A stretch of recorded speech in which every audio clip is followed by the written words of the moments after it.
بسم الله الرحمن الرحيم. الحمد لله والصلاة والسلام على سيد الكونين سيدنا محمد بن عبد الله وعلى آله وصحبه ومن تبع نهجه القويم. أما بعد، السلام عليكم ورحمة الله تعالى وبركاته أيها الحاضرون وأيها المشاهدون لنا من كل مكان. maanta waa maalin khamiis ah, taariikhu waa 12 November 2019. magacaygu waa Sheekh Abdulqaadir Sheekh Maxamed Sheekh Abubakar Sheekh Soomow, afayeenka golaha guud ee culimada Soomaaliyeed. walaalayaal, waxaan jeclay isla saakay in aan la wadaago klibka kan oo aan u jeedinayo dhammaan ummadda Soomaaliyeed, gaar ahaan heer Muqdisho. sababtu arrintan aan maanta u duubana waxay tahay badbaadin la badbaadinayo caqiidada saxda ah iyo in dadka la isdareensiiyo in la xisaabtamo.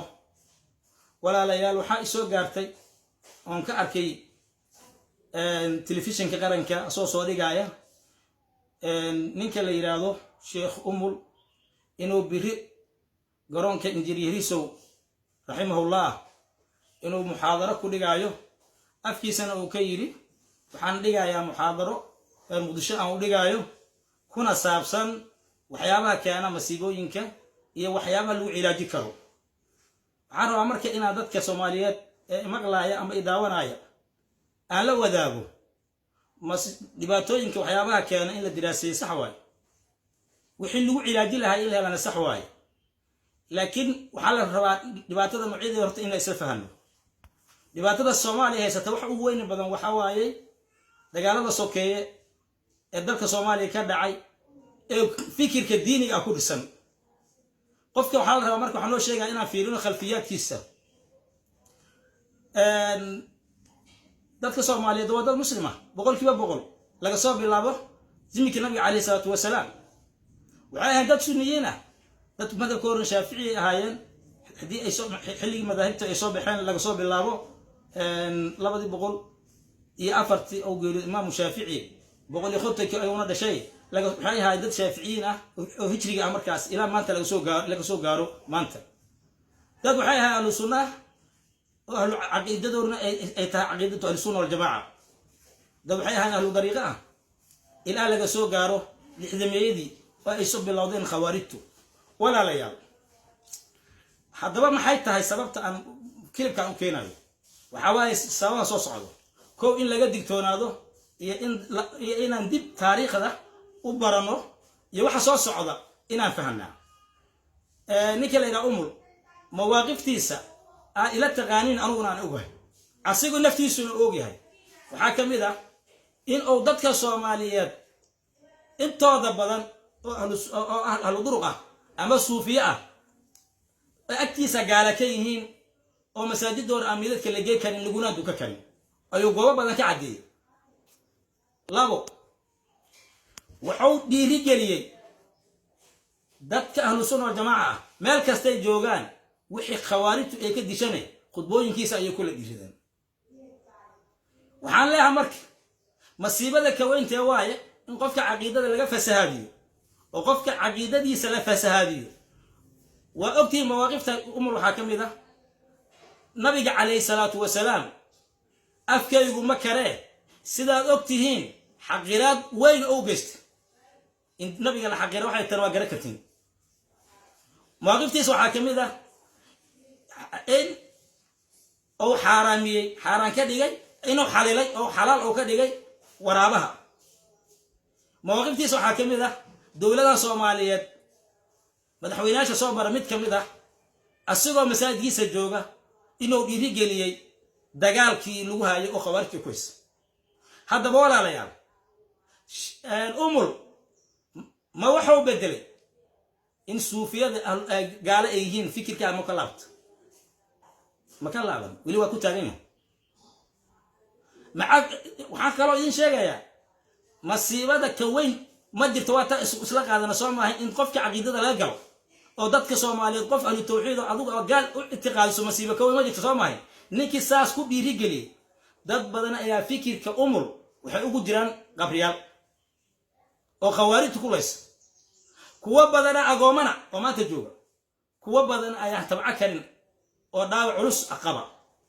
kuwa badan ayaa gablamay oo wiilkoodii ama zawjkoodii ama zawjadoodii ku waayay dadkii ninka noocaas ahaa oo weli ku taagan oo aaminsan inaan gaalanahay inuu in hortayna soo istaago masiibadii asugu oo keenay mid ugu weyninka badneed oo keenay oo yiraahdo weynka waramaaba ayaan daro waxa ayaan daraa telefishinka qaranka oo codka dawladda ah in uu soo dhigo ruux la og yahay inuu dhiirigeliye u ahay khawaarijta ruux la og yahay inuu u yaqaan ahlusunna jamaaca gaar inay yihiin inuu ka dhigo sheekh weyn oo birito muxaadaro jeedinaya dadka reer muqdishaawiga ah waxaan rabaa umul xadala inay raasay laftiisa umulow mays og tahay in badan oo reer muqdishaa ay qabri ugu jiraan kuwa kale Soomaaliyeed ugu jiraan fikirka adiga aad aaminsan tahay oo khawaarijtu ay fuliso mashala kuina laay adigana macalinka u ahaaday ma biriga ka soo laabat adigoon cadayn in suufiyada ahlusunna jamaaca marka galoo yaqaan ee suufiyadu muslimiin inay yihiin adoo ictiqaad adoo cadayn adoon ka tooba keenin adoon cafis dadban ina hortayna timaado waa ayaan daro reer muqdishaawiga waxa ina iraado muxaadarada uu qabanayo ninka leeyahay umul birito sida uu sheegay telefishinka qarankuna uu baahiyay haysku hategina sababtu maxay tahay ilaahay quraankiisa wuxuu ugu leeyahay wala tarkanu ila alladina zalamu fatamassakumun nar wama lakum min dunillahi min awliya thumma la tunsarun dhulmiga hatta ilana kuwa zalimiinta oo naaru aydin taabato ظلم دالم حاليا ظلم محاوي إن الشركة لظلم شرك وظلم إلهي قرآن سعقول الذين آمنوا ولم يلبسوا إيمانهم بظلم أولئك لهم الأمن وهم مهتدون أنا كعلماء أنا واجب أنا صار حق إنا عدينا نقل ربع حق أنا عدينا وحواي ذاتك أهل البدعة أهل الضلالة بدعة ظاهر سنايا نبي عليه الصلاة والسلام حقرا مسلمين تكو قال نمحو من آية إن الله ليحن هدي الله إيشو وحقور الآذو وجمعور البضيو ولا تركنوا إلى الذين ظلموا فتمسكم النار وما لكم من دون الله من أولياء ثم لا تنصرون وملحو كلي أنكو إذا سكرنا مركو توبدي سإعلاميو مركو وحو فالسهادي أو سمايو